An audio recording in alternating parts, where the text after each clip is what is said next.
Friends, I hope you're doing great, and today we are going to continue with the cell biology. The topic today is Golgi apparatus. In this video we are going to cover the introduction, properties and structure, and you already know me. I am Dr. Rao, your biology teacher. So who discovered Golgi apparatus? So Golgi apparatus is actually a very large organelle. Okay, so owing to the large size, it was one of the first organelles that was discovered and observed in detail. Now a quick recap is that which was the first organelle discovered. So in the last video we did study that first one was nucleus. It was discovered in 1898. That is, Golgi apparatus was discovered in 1898 by an Italian physician, and his name was Mr. Camillo Golgi. He was investigating the nervous system. Now then he decided that he will name the structure internal reticular apparatus. But people, they really did not like the name. So they started calling it Golgi apparatus instead, after the name of the discoverer. So important here is that many people, they call it as Golgi apparatus, but the right pronunciation is Golgi bodies or Golgi apparatus. Now there were some people who did not like Mr. Camillo Golgi, and they even said that he just created a mere optical illusion and there is no organelle that he has found. But then in 20th century, when the microscopes were discovered, the discovery was confirmed and Mr. Golgi was credited for the same. So this is all about the history and discovery of the structure, and that is the organelle. Moving down to the structure of the organelle. Morphologically, it is composed of only two structures. First, the flat membrane enclosed sacs or the cisternae. If you look at this video, this is cisternae. They look like pancakes stacked together. Okay. And the second is associated vesicles. See, these are vesicles, these small round structures. So what are vesicles? They themselves are a part of the cell. They are an organelle in themselves. So in cell biology, a vesicle is a small structure. It consists of fluid and it is enclosed by a lipid bilayer. So it has two features. Now why did I stress cell biology here? Because the term vesicle is also used in chemistry, and I don't want you to be confused with that. Okay. Next is that vesicles are formed. So when are vesicles formed? So they are formed during the processes like secretions, uptakes, or transport of materials within the cytoplasm. So just a quick note that in Golgi bodies, we are going to concentrate on the transport mechanism of the materials with respect to vesicles. Okay. Now what are the various types of vesicles? First is vacuoles. Vacuoles again an organelle in themselves. We will be reading them very soon. They are more important in plants rather. Bigger vacuoles are seen in plant cells. Next is lysosomes. The next lecture after Golgi will be lysosomes. And lysosomes, they are the suicidal bags of the cell. Next is transport vesicle. See, if you see this picture, this is transport vesicle, and as the name suggests, this vesicle is responsible for the transport. Secretory vesicle, seen in this picture, again as the name suggests, they are responsible for the secretions. Extracellular vesicles are found outside the cell, and others like gas vesicle. So like I said, that a vesicle is supposed to have a fluid inside, but gas vesicle has gas instead of fluid. Okay. Now that is all about vesicle that we actually need to read in 9th grade. Now comes the compartmentalization of the Golgi apparatus. So the exact compartmentalization has not yet been established, but most commonly people say that it consists of 4 functionally distinct regions. So first is the cis Golgi network. Next comes the Golgi stack. This Golgi stack is further divided into medial and trans. So this was the cis Golgi network. Now comes medial and trans, and last is the trans Golgi network. Okay. So we'll start with the cis-Golgi network. So the cis-Golgi network, it is a collection of cisternae, that is the flattened sacs, and they are originating from the vesicular clusters that bud off from the endoplasmic reticulum. This is very important. So this is the only network that actually buds off from the clusters of the endoplasmic reticulum.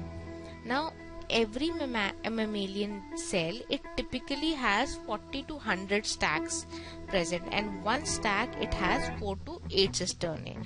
But one exception, like many other, is our protists. In protists, instead of 4 to 8, we can have almost up to 60 cisternae in one stack. So that's like a very huge number. Next is the trans-Golgi network. So it is the last part, like we have just studied the final cisternal structure from which the proteins are packaged into the vesicles. Remember, transport vesicles we just read, and they are destined to the lysosomes, secretory vesicles, or the cell surfaces. Okay. So the trans-Golgi network is usually positioned adjacent, that is next to the Golgi apparatus, and in some cases it can also be separate from the stacks. Now this network acts as an early endosome in yeast and plants. Now again a new term, endosome. What is an endosome? So they are nothing but sorting organelles. So if you see here, these endosomes, the protein is being carried everywhere. Who is carrying the protein? It is actually the endosomes which is carrying. So they regulate the trafficking of the protein and lipids among other subcellular compartments of the secretory and the endocytic pathway, specifically the plasma membrane, Golgi trans network, and vacuoles and lysosomes. So I hope you got it. They are basically responsible in the transport of the proteins and the lipids. Now the proteins that are destined for the vacuoles or the lysosomes, they are synthesized. First it is synthesized in the endoplasmic reticulum. After that, the Golgi body, it goes to the Golgi body and it is finished there. Then it is sorted in the TGN. Now sorted is like who is supposed to go where. Now the endosomes come into picture, and then they are sent to the endosomes for the final vacuolar or lysosomal delivery. So this is the whole process, how the protein or the lipid reaches the endosomes. Okay, I hope it is clear. Now very important question is, and the very basic question is, that what is the difference between cis phase and the trans phase? So it is nothing but the different phases of the Golgi complex. Phases means where the part is facing. So in the cis phase, the vesicles who come into the cis phase from the they are facing the RER, that is the rough endoplasmic reticulum, and the trans phase is actually facing away from the rough endoplasmic reticulum and towards the plasma membrane or the lysosome. So that is the basic difference between the two. Now we just read about compartmentalization. So the question is, how is compartmentalization useful to us? So because within individual stacks there are enzymes responsible for selective modifying of protein cargo. So these modifications, they influence the fate of the protein eventually. Now with the help of compartmentalization, these enzymes can be separated easily, thereby maintaining consecutive and selective processing steps. So when the work is divided, each group can do their work easily and in a much better way, instead of a single thing doing the entire work. So there is a division of labor, so the if there is any burden, that is also divided. Coming down to the subcellular localization of the organelle. Now among all eukaryotes, the subcellular localization, it differs. So in mammals, a single Golgi apparatus complex is located near the cell nucleus, close to the centrosome. So this is the centrosome, and this is the distance between the centrosome and the Golgi complex. Now what is a centrosome? It is another small organelle So centrosome actually means centrum means center, and soma means body. So it is a body that is present in the center of the cell. So it is like I said, it is present close to the nucleus. Now it consists of two centrioles. If you see it very clearly, you can see two dots, that is two centrioles, and they are oriented at right angles to each other, and they are in a amorphous material that contains more than 100 different proteins. Now this centrosome, it is actually useful in the cell division cycle. So it helps us divide, or it helps to duplicate the genetic material of the cell, and that is done in the S phase of the cell cycle.